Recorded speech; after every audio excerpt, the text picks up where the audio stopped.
안녕하세요. 썰스타그램입니다. 오늘의 사연 시작해 볼게요. 안녕하세요. 저는 30대 초반의 여성입니다. 불교 집안에서 태어나서 어려서부터 부모님과 절에 자주 다녔습니다. 외가댁에도 잠시 맡겨진 적도 있었는데 유독 엄마와 할머니는 점과 사주, 그리고 무속인의 점사, 이런 것을 맹신하셨죠. 그 정도가 워낙 대단해서 보통 사람은 상상조차 어려울 지경이었습니다. 제가 5살쯤 심각한 폐렴에 걸리게 되었는데 병원에 데려가기보다는 굿을 하셨던 분들이었습니다. 살이 꼈다나 뭐라나 하면서 저를 눕혀놓고 추운 마당에서 굿을 하다가 외삼촌이 긋고 말려 결국 병원에 실려가서 응급처치로 겨우 살아난 적도 있었습니다. 조금만 늦었어도 전 이미 죽었을 겁니다. 그래서인지 저는 점이나 사주 이런 거라면 지긋지긋한데요. 한 번은 아버지가 하시던 장사가 잘 안 되어서 또 굿을 하시는 겁니다. 물론 그 전에 이런저런 노력을 다 해봤지만 안 되니 마지막 수를 쓰시는 거였겠지만 굿을 하는데 드는 비용이 1,000만 원이었습니다. 그 얘기만 들어도 기가 막힐 노릇인데 어머니는 이번 고비만 넘기면 잘 될 거라며 할머니와 아버지를 설득시키셨습니다. 전 차라리 그 돈이면 빚이나 갚고 다른 일을 알아볼 것 같은데 어른들의 신념은 대단하더군요. 결국 굿을 하고 나서 장사는 접었는데 본전치기로 끝났죠. 잘된 건 단 하나도 없었습니다. 그런데 어머니는 그나마 집안 뺏기고 사람 안 죽은 게 굿이라도 해서 막은 거라고 우기시는 겁니다. 전 그 말을 듣곤 정말 어이가 없었습니다. 전 미션 스쿨인 고등학교를 진학을 해서인지 교회를 자연스럽게 다니게 되었습니다. 그러자 부모님은 부정탄다면서 제가 일요일에 예배를 다녀오면 소금을 뿌리시곤 했죠. 정말 저에게 굵은 소금을 뿌리시더라고요. 화가 났지만 한 집안의 두 종교는 워낙 반대가 심하셨기 때문에 전 일단 몰래 교회를 다녔습니다. 그런데 세상에 비밀이란 없는 건지 어머니는 어떻게 찾으셨는지 성경책과 신앙서적을 찾아내서 마당 대야에 놓고 불을 질러 태우셨을 정도로 집요하셨습니다. 그렇다고 질 수는 없어서 온라인 예배를 드리면서 성경책은 책상 서랍을 자물쇠로 잠그고 다녔죠. 그리고 대학에 가서 전공 공부도 해야 해서 몇 년간 교회를 떠나기도 했고요. 그렇게 10년이 흘렀습니다. 저희 집은 해마다 토정 비결에 사주, 점을 보러 다니고 부적을 받아와서 저와 다른 형제들 자동차에까지 도배를 하면서까지 맹신을 했습니다. 해마다 수십 번 제사를 지내고 행사가 있을 때 고사를 지내는 건 덤이었습니다. 그러면서도 여전히 굿에 매달렸죠. 잊을만 하면 그런 굿을 하는 바람에 재산은 점점 줄어들었고 한심한 생활의 연속이었습니다. 저는 취직을 했고 열심히 돈을 벌었습니다. 결혼 정년기가 되자 궁합까지 미리 보고 맞선을 보게 하셔서 호텔 커피숍을 끌려다니기도 했고요. 도망도 쳐보고 합의하에 퇴짜도 놓고 여러 가지를 다 해보았는데 소용이 없었습니다. 그러다가 우연히 교회 청년부에서 한 남자를 만나게 되었습니다. 외모도 훈훈했지만 무엇보다 말이 통하고 유쾌한 사람이었죠. 집에는 알리지 않고 몰래 만났고 예배가 끝난 후 개인적으로 만나 데이트를 했는데 꼬리가 너무 길었던 걸까요? 결국엔 밟히고야 말았습니다. 어머니에게 남친이 데려다주는 것을 딱 들킨 겁니다. 예상대로 점집에 가서 궁합을 봐야겠다고 생년월 일시를 알아오라고 제 목을 졸라대서 어쩔 수 없이 말씀을 드리고 말았어요. 주저하다가 교회 사무실에 쳐들어갈 뿐이라 도리가 없었습니다. 결국 점집에 찾아가 궁합을 보시더니 굿을 하지 않으면 남자가 죽는다는 겁니다. 헤어지든가 굿을 하라고 하면서 비용은 3,000만 원이라면서 부적을 써주더랍니다. 저희 엄마는 이 결혼은 절대 안 된다면서 헤어지라고 단식까지 하면서 절 뜯어 말렸습니다. 전 정말 이해가 되지 않았습니다. 게다가 3,000만 원은 저희 집 수준에 엄청나게 큰 돈이었으니까요. 남친 집에서 집도 해오고 저는 몸만 와도 되니 결혼 허락만 해달라고 애걸을 했는데 그제서야 엄마는 마음이 조금 움직이시더니 그럼 굿을 하겠다고 하시더군요. 전 결사반대를 하며 점집을 찾아가 따지겠다고 했습니다. 그러자 엄마는 조상신에게 벌을 받는다면서 제 머리채를 잡더군요. 안 그래도 숱도 없는데 머리를 뽑아서 패대기를 치던데 정말 부모라도 쌍욕이 나오더군요.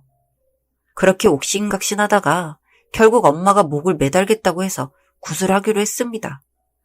정말 한다면 하실 분이다 보니 참 부모에게 그런 짓을 저지를 수가 없으니 어쩔 도리가 없었죠. 그리고 저와 남친은 그 시간에 교회에 가서 기도를 열심히 했습니다. 뭐 그렇게 구슬하더니 말미에 저와 남친이 결혼하면 애가 안 생기거나 잘못된다고 하면서 결혼 후에 또 구슬하라는 말만 남겼다고 하더군요. 전 한 번만 더 점을 믿으면 엄마 앞에서 죽어버리겠다고 선언을 했습니다. 도저히 이렇게 살 수는 없다는 생각에서였죠. 처음에는 귓등으로도 안 들으시더니 제가 유서도 쓰고 땡약까지 사다 놓자 놀라서 엉엉 우시면서 결혼을 서두르셨습니다. 아무튼 그 난리통에 겨우 나를 잡고 상견례를 하고 어렵게 식을 올렸죠. 그런데 나중에 알게 된 건데 우연히 산부인과에 갔더니 제 나팔관 한쪽이 막혀서 임신이 잘 되지 않으니 뚫는 수술을 하자는 겁니다. 엄마는 그거 보라고 점쟁이가 용안이 맞추는 거 아니냐고 쌩 난리 부르스를 추셨죠. 하지만 의학적으로 정말 간단한 수술이고 난임도 불임도 아닌데 왜 그러냐고 저도 난리를 한번 쳤습니다. 그랬더니 이제는 다른 곳으로 걱정을 하기 시작하더니 제 남편이 3대 독자라서 아들 낳게 해달라고 치성을 드린다고 팔공산 갓바위에 가시더군요. 거긴 무릎 수술을 하신 엄마가 다녀오기엔 험난한 지형이었고 정말 말리고 말렸지만 기어코 가시더니 결국 돌아오셔서 인공관절 재수술을 하시게 되었습니다. 그런데도 포기가 없으셨어요. 아무리 가족이지만 혀를 내두를 정도로 집착이 심하셨죠. 전 정말 사주 점이라며 피가 거꾸로 솟을 만큼 분노가 치밀었습니다. 미쳐버릴 것 같더라고요. 그래서 결국 그동안 구슬했던 무당과 점쟁이들의 뒷조사를 하게 되었습니다. 2명은 이미 감옥에, 3은 사기죄로 고소를 당한 상태더군요.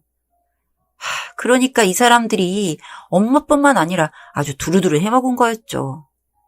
저희 결혼과 출산에 대해 악담을 한 무당과 역술인에게 사기죄로 고소를 했습니다. 그랬더니 정말 놀라운 게 그걸 알게 된 엄마가 저에게 보복을 시작하신 겁니다. 그들에게 연락을 받은 거겠죠. 아니, 이미 감옥 가고 고소당한 사람들이 이야기를 했는데도 저에게 이러는 건 솔직히 부모지만 정상이 아니라고 판단했습니다. 사위 앞에서 욕설과 고함을 지르며 물건을 때려 부수는 걸 보니 정이 떨어지고 창피해서 죽을 것 같더라고요. 너 때문에 영빨 신기 떨어져서 영업을 못한다면서 온갖 협박을 당한다는 게 그 내용이었죠?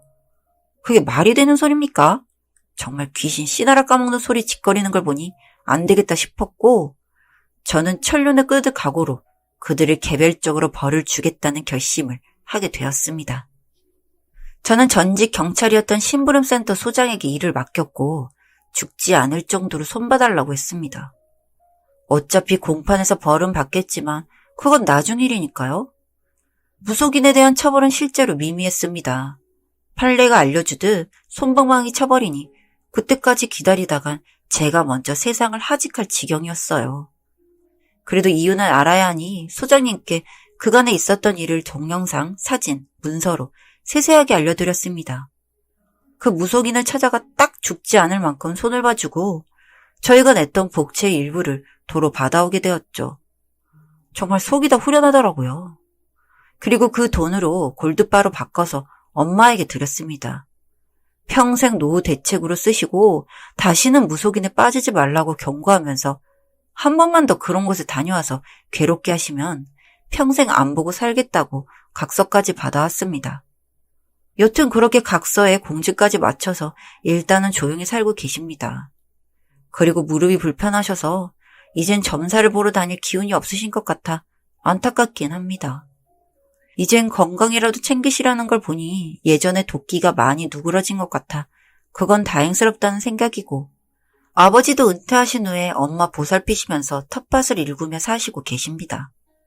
지금은 코로나 시국이라 온라인 예배만 드리고 있지만 저희 부부는 이제 점이나 사주, 부적에서 자유로울 수 있게 되었습니다.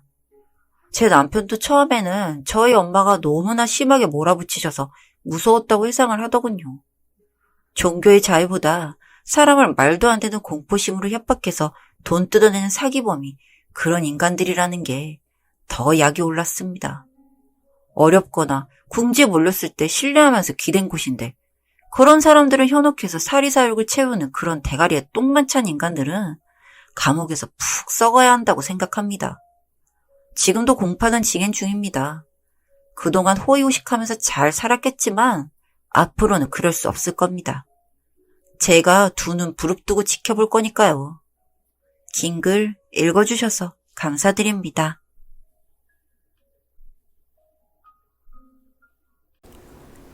여기까지 썰스타그램이었습니다.